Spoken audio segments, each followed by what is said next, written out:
Ya, kita kembali ke dialog kita siang ini. Kantong plastik dilarang di Jakarta. Harapannya sih seluruh Indonesia nanti ya Bu Ellen ya. Kita kembali lagi ke menyapa Pak Andono. Pak Andono, masih mendengar suara kita ya Pak ya? Masih bersama kita. Halo Pak Andono. Halo, Iya, masih. Pak Andono, sedikit ini lagi ya? Iya, sedikit lagi karena sedang sibuk sidak nih hari ini ya, harus clear nih hari ini. Tadi ada pertanyaan juga mungkin bisa mewakili dari asosiasi atau dari anggota Asosiasi Pusat Perbelanjaan. Kan kita tahu nih, sekarang sudah banyak juga mungkin produsen-produsen makanan khususnya yang sudah mengemas makanan mereka dengan plastik ramah lingkungan. Yang kita tahu plastik ramah lingkungan diperbolehkan di Pergub nomor 142 2019 ini. Tapi mungkin masih rancu. Ini tetap plastik namun ramah lingkungan. Tapi sebenarnya apa begitu Pak yang tidak boleh, masih boleh digunakan dan batasan-batasannya atau spesifikasinya begitu Pak? Gini, baik. Jadi sesuai dengan judul dari peraturan gubernur itu adalah peraturan gubernur tentang kewajiban penggunaan kantong belanja ramah lingkungan. Ramah lingkungan. Jadi sekali lagi yang disebut dengan kantong belanja ramah lingkungan ini adalah yang prinsipnya guna ulang atau reusable. Terbuat dari kain, kemudian kertas, daun kering, poliester. Dan di sini tidak disebutkan plastik.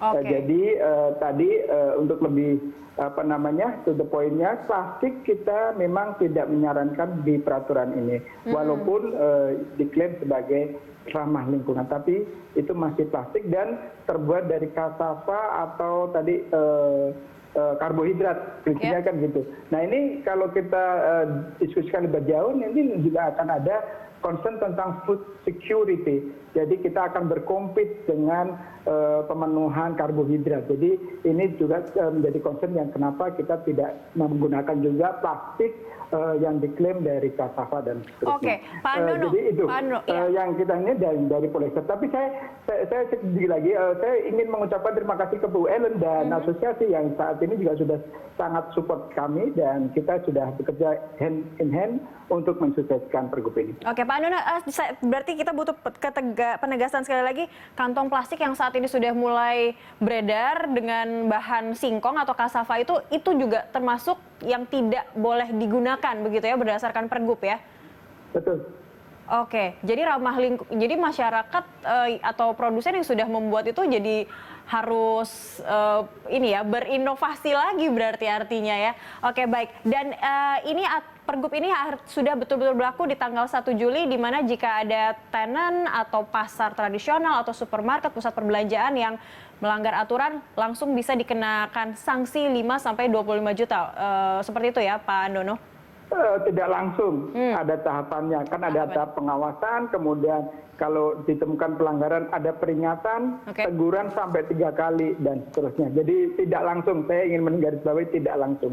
Dan kami sudah membicarakan ini dengan, tadi yang dikhawatirkan Ibu Elan adalah koordinasi kami dengan Satpol PP.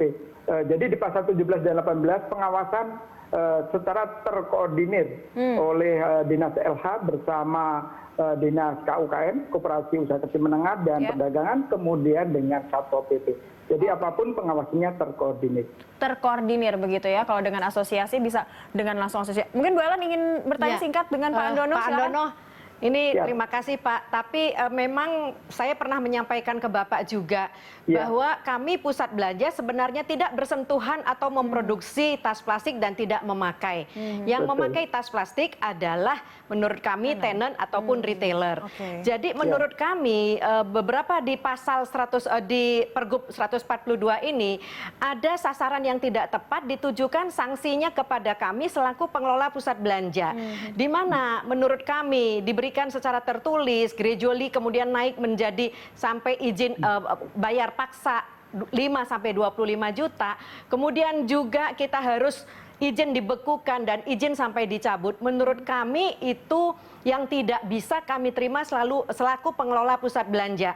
Karena kami memposisikan selama ini dengan Pemprov adalah sebagai mitra, Pak. Apapun yang diminta oleh Pemprov biasanya kami support dan kami bantu. Hal ini pun untuk tujuan tercapainya Pergub 142 kami juga mendukung. Tetapi kami sudah menyampaikan juga mohon Bapak melakukan revise lagi bahwa yang namanya sanksi itu tidak ditujukan kepada kami pengelola pusat belanja.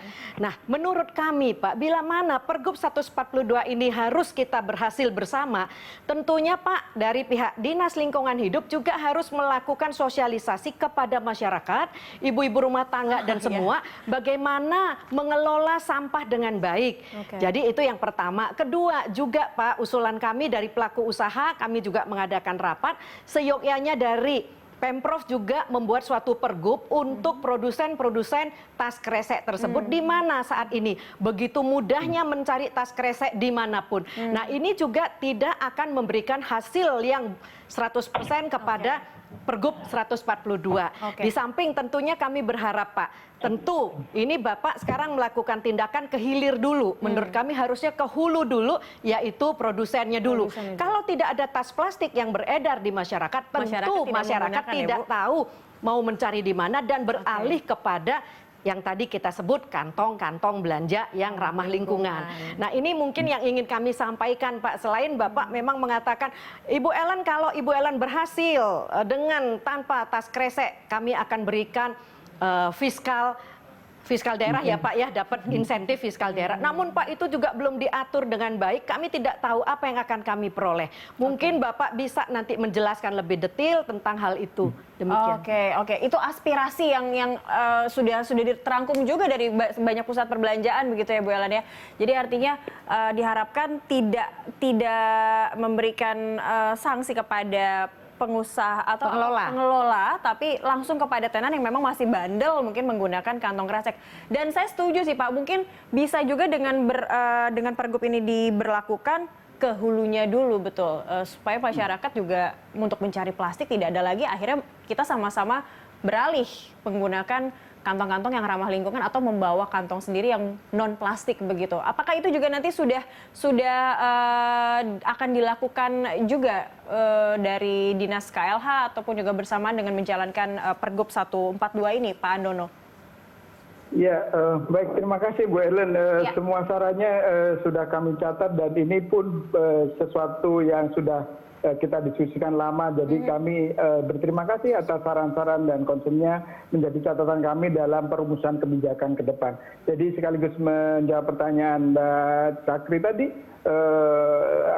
banyak set policy yang sudah kita pelajari dan tentunya akan secara bertahap kita akan introdusir policy-policy yang secara timingnya nanti tepat. Jadi memang kita memang ingin secara menyeluruh dari hulu ke hilir, tetapi kita tentu akan melihat dulu low hanging fruit-nya yang mana. Dan inilah saat ini yang sudah kita luncurkan dan kami tetap mencatat apapun masukan dari stakeholder, terutama mitra kerja kami nih dari Asosiasi APPBI dan juga pusat-pusat pasar swalayan. Oke. Demikian Mbak, saya mohon maaf ini harus bergeser. Ya, baik. Terima kasih banyak Pak Andono Wari, Kepala Dinas Lingkungan Hidup DKI Jakarta juga sudah bergabung bersama kami. Semoga ini bisa ditampung dan direalisasikan begitu ya. Terima kasih Pak Andono. Saya kembali ke Bu Ellen, ini juga semangat juga sebenarnya. Pasti ini kita sudah banyak yang tahu terkait beralih ke penggunaan kantong plastik, kantong ramah lingkungan. Dan asosiasi juga pasti juga sudah sering mensosialisasikan ya kepada para anggota. Tapi memang masih banyak yang membandel juga ya Bu ya Kak, sampai akhirnya pusat perbelanjaannya yang kena semprit begitu. Padahal yang benar-benar melakukan atau yang mengeluarkan kantong plastiknya sebenarnya tenan. Iya. Sebenarnya kalau dikatakan sudah disemprit belum ya, belum. Karena baru mulai hari ini. Mari kita mengambil contoh tentang COVID-19, bahwa kami pusat belanja diminta untuk melakukan protokol kesehatan sedemikiannya. Kami melakukan peningkatan peralatan dengan touchless dan lain sebagainya. Mungkin dalam 2 minggu ini bisa dilihat bagaimana yang sudah kami lakukan dibandingkan mungkin dengan, maaf saya harus membandingkan dengan industri lainnya yang tidak enak kalau saya sebut ya.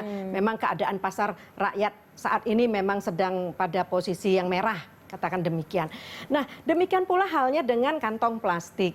Ini memang saat ini menurut kami tidak terlalu tepat timingnya, karena dengan adanya COVID-19 Ini yang namanya pusat belanja kita ini bekerja sama dengan tenant dengan sangat berat dan resiko tinggi, berani membuka pusat belanja walaupun dari Pemprov hanya mengizinkan 50%. kapasitas 50% pengunjung. Nah ini juga trafficnya masih landai.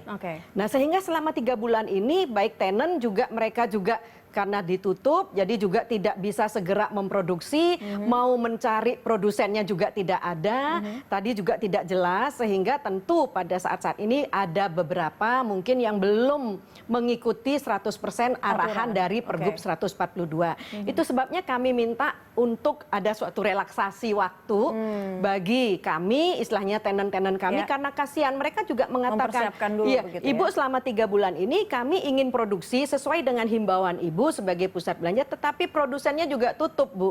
Jadi gimana kami bisa membuat? Jadi it's make sense sekali. Ditambah lagi tadi ternyata Kasava ternyata masuk ke dalam yang kategori dilarang, plastik. ya, kategori Padahal plastik, ya. yang lalu kami dengar asal bukan kresek diizinkan. Jadi ketika kami melakukan sosialisasi juga sebagian tenant yang sudah bereaksi cepat, mereka sudah memproduksi. Jadi kasihan sekarang mereka bertanya, ini bagaimana gitu kan. Jadi inilah yang kami maksudkan, kurang adanya keterbukaan dan pembicaraan yang lebih mendalam antara pihak Dinas Lingkungan Hidup dengan pihak kami. Karena yang lalu dijanjikan akan ada pertemuan, tetapi ya mungkin juga karena COVID, kami juga tidak bisa memaksa. Tidak disadari tanggal 1 Juli sudah di depan sampai mata. hari ini, ya. Ini kurang lebih yang terjadi di lapangan.